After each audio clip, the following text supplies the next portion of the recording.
Поради градежни зафати на мостот кој што е во изградба веднаш над хотелот Русија, дојдено е до заезерување на реката Вардар, поради што водата е излезена надвор од речното корито и има поплавено дел од пешачката и велосипедска патека веднаш над овој мост, а поплавата може да биде некаде до испод Фондот за пензиско инвалидско осигурување, поради што апелираме до граѓаните оваа делница од под Пион па се до мостот во изградба да не ја користат.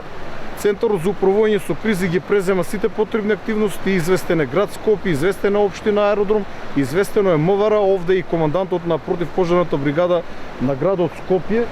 Во овој момент нема опасност за граѓаните, бидејќи само на ова место е дојдено до заезерување,